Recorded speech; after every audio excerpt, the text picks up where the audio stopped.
our second guest today, but we still have Hannah with us. But Emma Hammett is joining. She's a registered nurse and first aid trainer based in London. So, Emma, first of all, I mean, we heard a little bit of this earlier, but from your point of view, who is most at risk in this weather?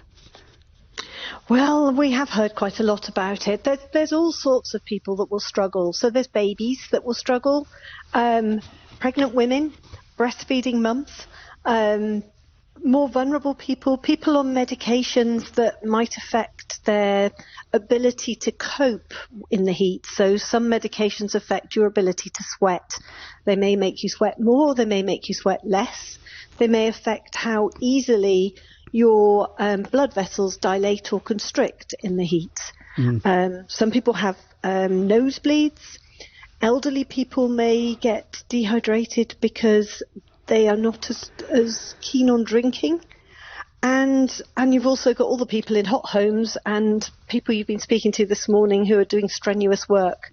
And the dogs, of course. Yeah, well, we've heard plenty about the dogs. I'm just wondering if are there obvious physical signs? I mean, some people will, be trying not to make a fuss, or they'll think, perhaps particularly older people who feel that they don't want to be making a fuss. Are there physical signs you should look out for?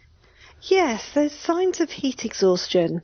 Now, it's quite often used interchangeably with heat stroke, but heat stroke is a medical emergency.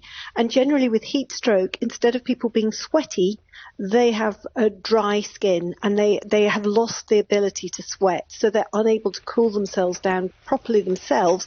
So that's why it's a medical emergency, and that's serious.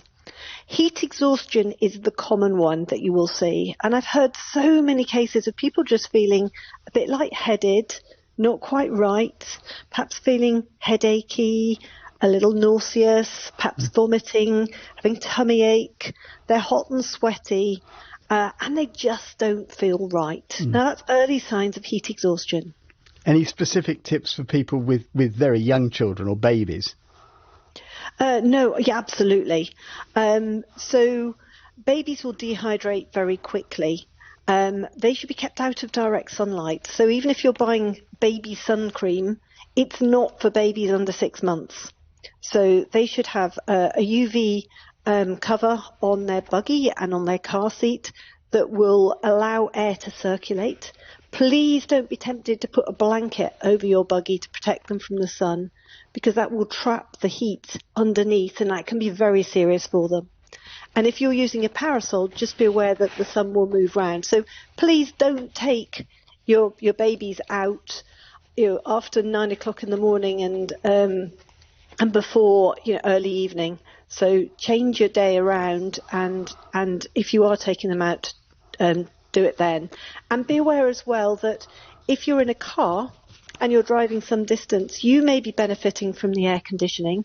It won't be as good, the air conditioning in the back generally. And if they've got heat coming straight through from the window, so if you haven't got window blinds or a UV car seat cover, that can be very serious. And if you've got your dog in the boot, the hot temperatures coming straight into them can be enough to kill them. I want to, because we were talking specifically earlier about older people. We have Cheryl, I think, on the line, and you work in a care home, and you work in a care home, and you work in a care home.